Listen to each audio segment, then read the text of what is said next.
আসসালামু আলাইকুম। আজকে গরুর মাংসের ভীষণ মজার সমোচা রেসিপি নিয়ে আসলাম। এই সমোচাটি কিন্তু আটা দিয়ে তৈরি করেছি এবং খুবই সহজে আর খেতে কিন্তু ভীষণ মজার হয়েছে। তো একটি লাইক দিয়ে ভিডিও কন্টিনিউ করার অনুরোধ থাকলো।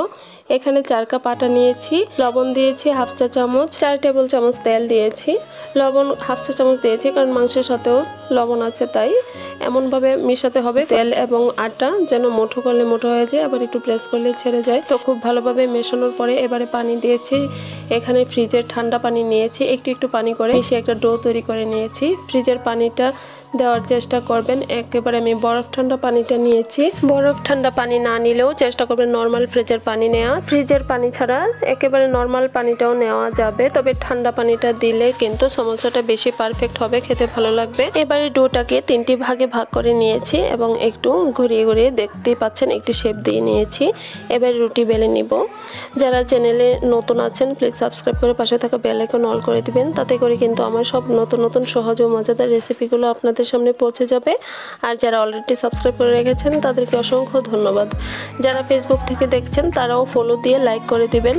এবারে দেখতেই পাচ্ছেন ছুরি দিয়ে আমি কিভাবে কেটে নিলাম। আর এই হচ্ছে আমার গরুর মাংসের ভাজিটা আমি করে রেখেছিলাম। সেটার রেসিপি যদি কেউ চান তাহলে কমেন্টে জানাতে পারেন, আমি শেয়ার করার চেষ্টা করব। এবারে কিছুটা পরিমাণ একটা পার্টে দিয়ে দিলাম গরুর মাংসের ভাজি দিয়ে। এইভাবে একটু দেখে বোঝার চেষ্টা করবেন কিভাবে দিয়ে নিচ্ছি। প্রথমে সামনের লম্বা অংশটা আমি টেনে নিয়ে আসলাম। এবারে দুই পাশের দুইটা সাইডও একটু আড়াআড়ি ভাবে দিয়ে দিচ্ছি। এই পাশটা আমার কিন্তু একটু সরু হয়ে গিয়েছিল, সেজন্য শেপটা সুন্দর আসে নাই।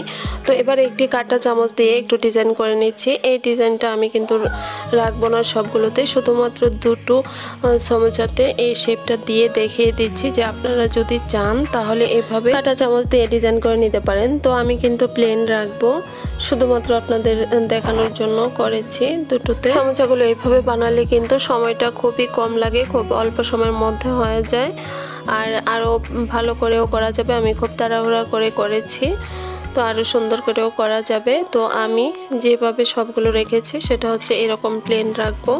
তো চাইলে সমোচার এরকম সাজ আছে সেগুলো দিয়েও করে নিতে পারেন। তো এইভাবে আমার কাছে খুবই সহজ মনে হয়েছে। এবার যে কোনাটা আছে চাইলে এইভাবে ভাঁজ করে দিতে পারেন, আবার অথবা একটা নাইফ দিয়ে এভাবে কেটে ফেলেও দিতে পারেন।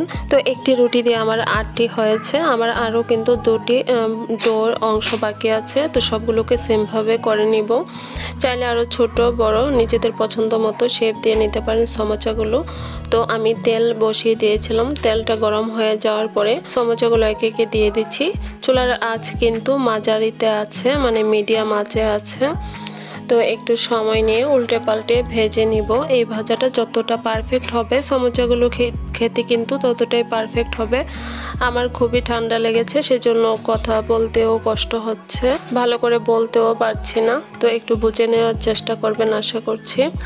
তো এইভাবে উল্টে পাল্টে সবগুলোকে ভেজে নিব। আর সমোচাগুলো কিন্তু খেতে মাশাআল্লাহ অনেক মজার হয়েছে আর খুবই তাড়াতাড়ি করে করেছি এবং অল্প সময় কিন্তু হয়ে গিয়েছে। এভাবে করলে কিন্তু সময়টা কম লাগে। আমার চ্যানেলের খুবই বাজে অবস্থা হয়ে গিয়েছে, একেবারে ডাউন হয়ে গেছে, জানি না কেন। আপনারা লাইক দেন না, দেখেনও না, খুবই কম দেখেন। হয়তো আমার ভিডিও আপনাদের ভালো লাগে না। তো যদি ভালো লাগে প্লিজ সবার কাছে অনুরোধ থাকবে একটি লাইক দিয়ে দিবেন। অন্তত সবাই একটি করে লাইক দিলে হয়তো কিছুটা উপকার হবে। তো দেখতেই পাচ্ছেন প্রথম বেজ আমার ভাজা হয়ে গেছে, এবারে দ্বিতীয় বেজ দিয়ে দিলাম।